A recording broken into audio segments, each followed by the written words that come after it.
Hi, my name is Julie, and I help people through their spiritual awakening journey and empath journey. And today I want to speak about exactly that, the spiritual awakening process. I'm going to share my own awakening process with you, and I'm also going to give you my perspective on what is going on. I had my awakening experience back in 2018. Well, maybe it started with a slight feeling of emptiness when I sat on a bus in East Coast Australia before Christmas in 2016. And many people experience something traumatizing that catapults their awakening, like a bad breakup, a disease, a job loss, you name it. That was not exactly what happened to me.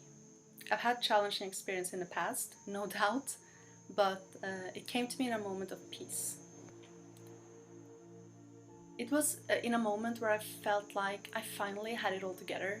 I finally had everything I wanted, or kind of my problems were just solved. And there was nothing to worry about, and it was just all good. And even though my mind kept looking for something to worry about, I couldn't feel anything else but like gratefulness. And the thought came to me on the bus that, like, hey, maybe this is like a moment I will remember as perfect. Sure, there will be challenges in the future, but right now there are none. I'm just 21, traveling with amazing friends. I have vacation and I just feel free. I'm inspired in life and I'm just at peace with myself. And then an emptiness started to sneak up on me while I was sitting there. I just thought, so this is it. Maybe this is it. Like, maybe it just doesn't get much better than this. And even if it does, like, what difference does it make? Are we only living for these few moments of happiness? All the challenges, all the suffering up until now that I have been gone through, like, has only led me to this one moment of peace. And then I thought, yeah, I remember what I thought like 5 years ago, almost 5 years ago now. Is this all there is in the universe? Am I like peaking now? Like, is this the top? Is this it? Is there nothing more? Like, is there nothing more to this reality? I grew up in a very atheist culture. My mom's side of the family, it's kind of new age and open, but most people around me when I grew up, they didn't seem much interested in anything spiritual or existential questions or anything. And yeah, I grew up in a culture also where religion was very looked down upon, actually kind of ridiculed. And science was accepted like a replacement for religions. So it was very, yeah, very atheist. And I found my own culture and maybe the whole Western popular culture very shallow and superficial, like completely blind to what's important and the deeper sense of life. So yeah, even though I felt strange as a child, I started to suppress these thoughts as a teenager because I really wanted to fit in and be like everyone else and just, yeah, experience this life also. And yeah, but at this moment on the bus, the need for some deeper understanding of life started to awaken me again. And yeah, back then I didn't even realize what it was, but something was definitely starting to happen inside of me. But in fact, I was terrified of everything that I had suppressed regards to spirituality and my sensitivity and my deeper connection with life, because I associated it with being a misfit, being different, misunderstood, and just feeling very alone. So after that moment, first moment of awakening, I kept on suppressing it for a whole other year, trying to fill in the gap with pushing myself harder than ever at school, focusing on my friends, like my passions, my travels. And yeah, my life was actually very good and I was in a deep sense of flow. But at the same time, like parallel to like being in a very flow state, manifesting like this, the feeling of emptiness started to grow inside of me, and I got more and more tired and kind of bored of reality. And I was searching, I had to like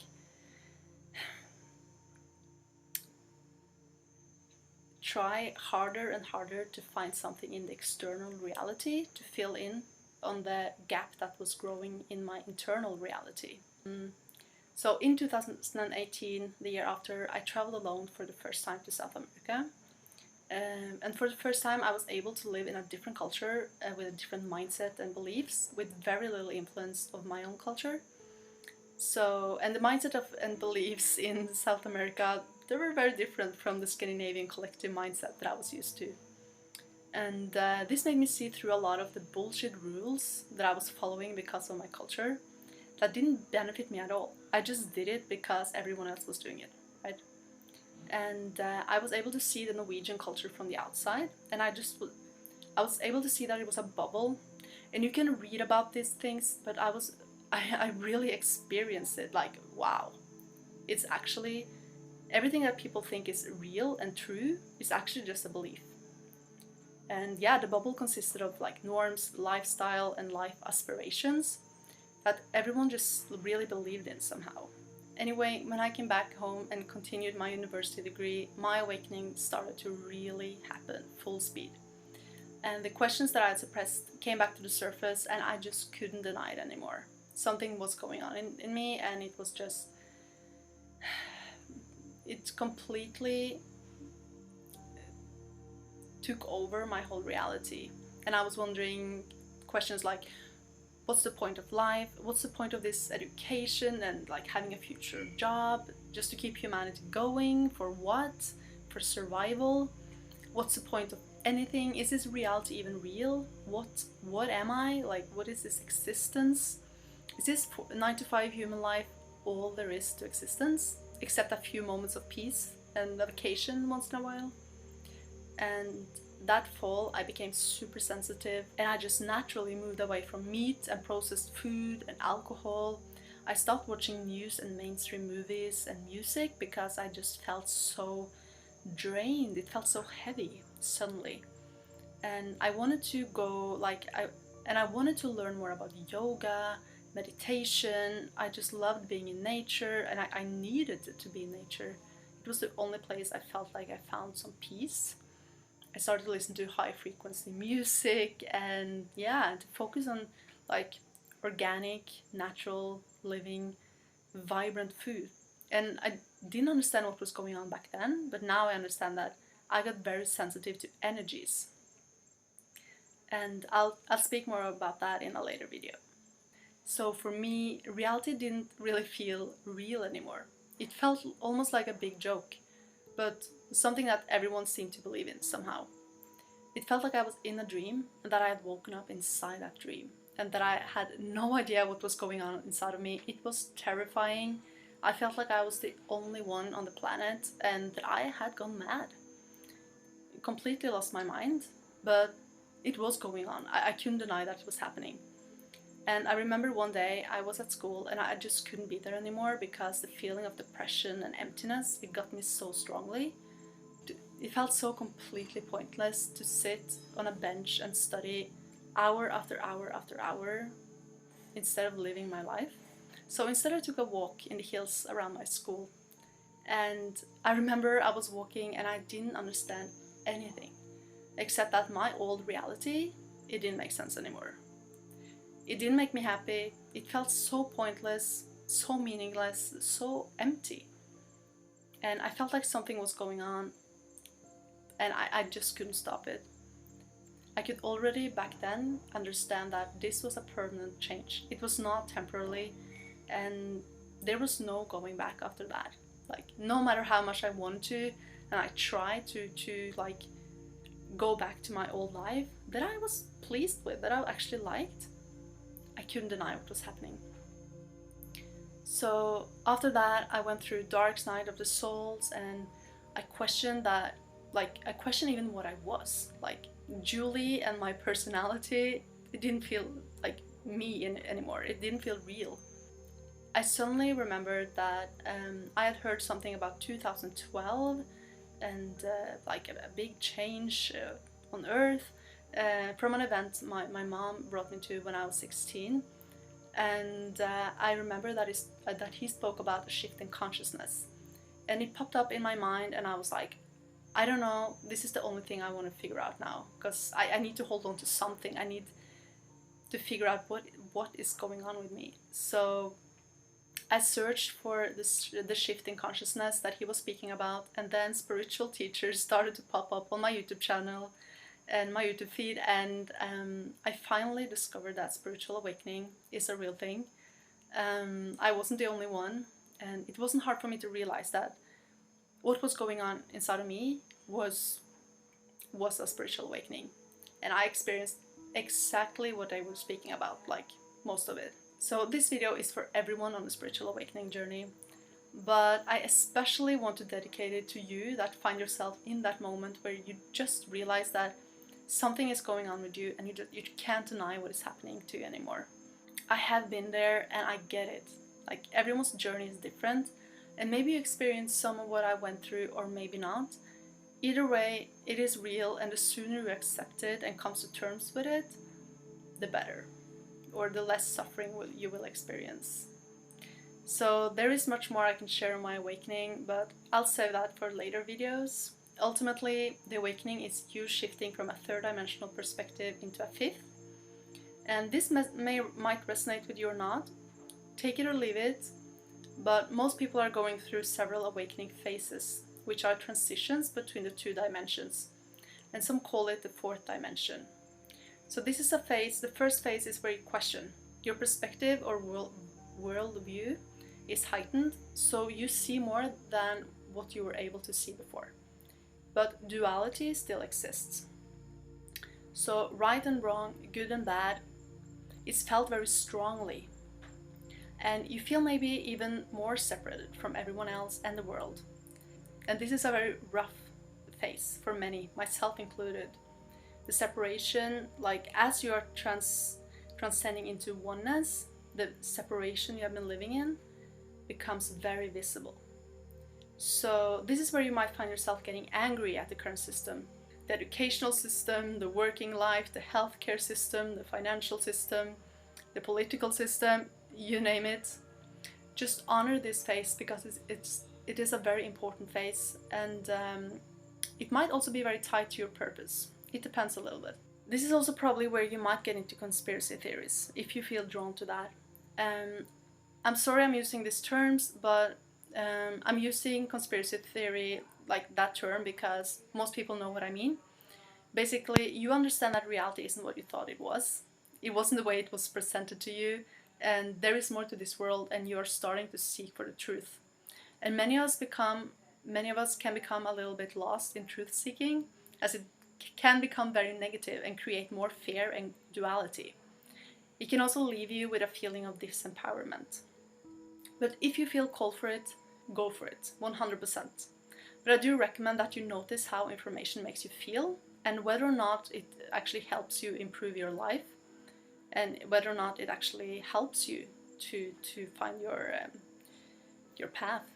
In this phase, we might want to escape the whole planet. Just get far away from it. Just take me somewhere else. I don't want to be here anymore. And we might isolate ourselves and feel very different from the world around us. We might feel lonely and like we're the only one going through this. But know that you are not alone. And something a friend said to me that I believe is very true is that you have two types of problems. Those that you can solve and those that you can't. So unless you're planning on really working on a problem in this world and actually trying to solve it, be a little bit careful about giving all your energy to the problem. It's not going to help you, and it's not going to help anyone else, as it doesn't really help solving the problem either. So just be aware of that. The next phase is healing. And this is a process that lasts for years, maybe even your lifetime, and even though it's more prominent in some periods than others. So healing of the past, healing of traumas coming to the surface, and here I also recommend that you watch my first video about the dark night of the soul on this topic, because there I go through the conscious awakening and healing of your darkness and pain. So being awakened can feel like being the only one sober at the party where everyone else is drunk. It's like being a fish discovering air for the first time and realize that it was in water the whole time. I personally tried to deny it for so long. I had a very strong ego, and I was very identified with my ego self. I had also reached a point in life where I was very satisfied with my ego identity, and I felt I felt like I had somehow mastered life. And then awakening happened and it didn't even feel real anymore. So another analogy I like to use is comparing awakening with standing in a clouded valley your whole life until you realize that you are in a big cloud. And then you start walking up the mountain hill and you rise above the cloud and you see the cloud clearly from above. And so what you thought was real was only an experience or a perspective. And above the clouds, which is like the Matrix reality, you can see that reality is so much more. You are so much more. And most people are like in a hypnotic state and they believe in an illusion. As you start seeing through these illusions of your culture and illusions or beliefs you hold about yourself, you become more and more of what you really are. You step into a higher version of yourself and you understand that you can choose who you want to be. But you might also come to understand that you are none of those things, that you are the observer or the consciousness behind your identity, and that those mental identities are limiting you and keeping you suffering at the same time. So total liberation comes when you understand that you are in unity with all that exists, that you are the consciousness and a fragment of source, just like everything and everyone else. Awakening is not a linear process for most of us. We tap in and out of different levels of consciousness during the day. Your soul has many layers and exists in many dimensions at the same time. And sometimes we are blaming everyone for everything. The next moment we deeply feel that everyone is just us in a different body. It's ultimately just two different perspectives, one further away from unity and source consciousness than the other. Again, there's so much to say about the spiritual awakening process. This is what I felt called to share today, and I'll get back later and share some signs or indications that you're going through this now. Remember that if this doesn't resonate with you, that's okay. Your journey is unique and how it's supposed to be. But I hope I helped you with this video, and if you liked it and if it resonates with you, feel free to give it a thumbs up, subscribe to my channel, and leave a comment below about how you are experiencing a spiritual awakening. I would love to hear from you. Also, I have created a shadow work toolkit that I explain in the shadow work video that I made, and I'll link it under the video in the description below. So until next time, remember that we are in this together. Thank you very much and namaste.